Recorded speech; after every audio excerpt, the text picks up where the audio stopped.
Info ایڈابل channel دیکھنے والوں کو السلام علیکم۔ حضرت یوسف علیہ السلام بچپن ہی سے بہت ذہین، خوبصورت، عزت دار اور فرما بردار تھے، اور آپ کا طرز عمل اور شخصیت اپنی تمام بھائیوں سے بہت بہتر تھے۔ آپ کے والد حضرت یعقوب علیہ السلام حضرت یوسف علیہ السلام سے بہت محبت کرتے تھے، اور ان کی ذہانت اور حسن سلوک سے انہیں معلوم تھا کہ ایک دن حضرت یوسف علیہ السلام عظیم انسان بنیں گے۔ دوسری طرف حضرت یوسف علیہ السلام کے بھائی آپ سے بہت حسد کرتے تھے اور ان کے ساتھ بہت برا سلوک کرتے تھے۔ ایک دن حضرت یوسف علیہ السلام کے بھائیوں نے اپنے والد سے حضرت یوسف علیہ السلام کو کھیلنے کے لیے باہر لے جانے کی اجازت مانگی۔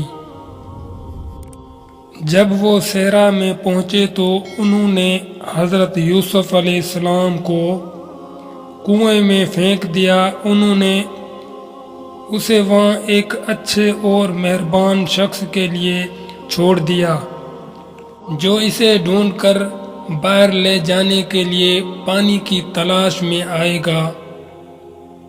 جب حضرت یوسف علیہ السلام کنویں میں گرے تو اللہ تعالیٰ سے دعا کی کہ وہ انہیں بچائے۔ حضرت یوسف علیہ السلام جانتے تھے کہ مہربان خدا ہر جگہ موجود ہے اور وہ ہر ایک کے حال سے واقف ہے۔ آخر کار ایک قافلہ مصر کی طرف جاتے ہوئے کنویں کے پاس آ کر رکا، اور اس کے کچھ لوگ پانی لینے کنویں پر گئے۔ انہوں نے ایک بالٹی کو رسی سے باندھ کر کنویں میں گرا دیا۔ حضرت یوسف علیہ السلام نے رسی کو پکڑ کر خود کو باہر نکالا۔ کنویں کے آس پاس کے لوگوں نے جب اسے دیکھا تو اتنی خوبصورت بچے کو دیکھ کر بہت خوش ہوئے۔ وہ حضرت یوسف علیہ السلام کو اپنے ساتھ مصر لے گئے۔ حضرت یوسف علیہ السلام کے والد حضرت یعقوب علیہ السلام ان کے عدم موجودگی میں بہت غمگین اور تنہا ہو گئے۔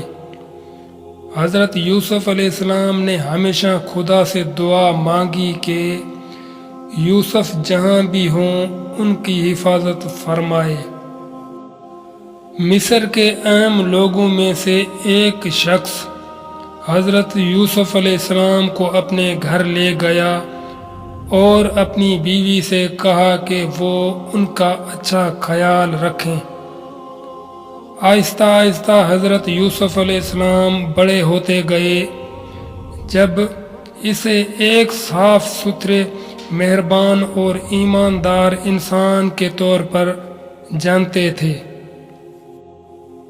حضرت یوسف علیہ السلام جلد ہی مصر میں ایک اعلیٰ مقام پر پہنچ گئے اور ایک نہایت اہم شخص بن گئے۔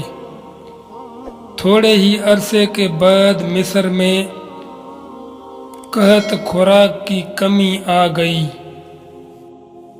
قحط کے آنے سے پہلے حضرت یوسف علیہ السلام نے، جو بہت ہوشیار اور مہربان تھے، اپنی قوم کو حکم دیا تھا کہ وہ اپنے گوداموں میں گندم رکھ دیں۔ اس نے ایسا اس لیے کیا تاکہ قحط پڑنے پر لوگ بھوکے نہ سو جائیں۔ لوگ چھوٹے اور بڑے دونوں شہروں سے آئے تھے۔ حضرت یوسف علیہ السلام نے انہیں گیہوں دیا، یہاں تک کہ حضرت یوسف علیہ السلام کے بھائی بھی گیہوں خریدنے آئے، لیکن انہوں نے حضرت یوسف علیہ السلام کو نہ پہچانا۔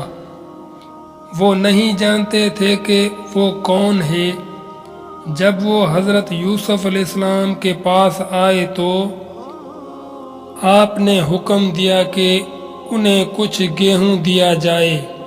پھر آپ نے ان کی رقم انہیں واپس کر دی۔ اس کے بھائی بہت خوش ہوئے، لیکن وہ ابھی تک نہیں جانتے تھے کہ وہ کون تھا یا وہ ان پر اتنا مہربان کیوں تھا۔ جب حضرت یوسف علیہ السلام کے بھائی اگلی بار زیادہ گندم خریدنے کے لیے واپس آئے تو انہوں نے انہیں پہچان لیا۔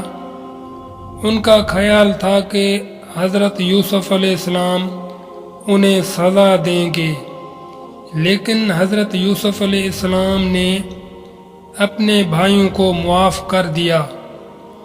حضرت یوسف علیہ السلام کے بھائی اپنے کیے پر بہت شرمندہ اور نادم ہوئے۔ حضرت یوسف علیہ السلام نے ان سے کہا کہ وہ اپنے والدین کے ساتھ مصر واپس چلے جائیں۔ وہ اپنے شہر واپس آئے اور اپنے والد کو حضرت یوسف علیہ السلام کی زندہ ہونے کی بشارت دی۔ اس کے بعد وہ سب حضرت یوسف علیہ السلام کے پاس آئے۔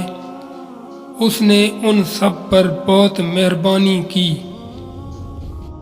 اور حضرت یوسف علیہ السلام خدا کے پیغمبروں میں سے تھے۔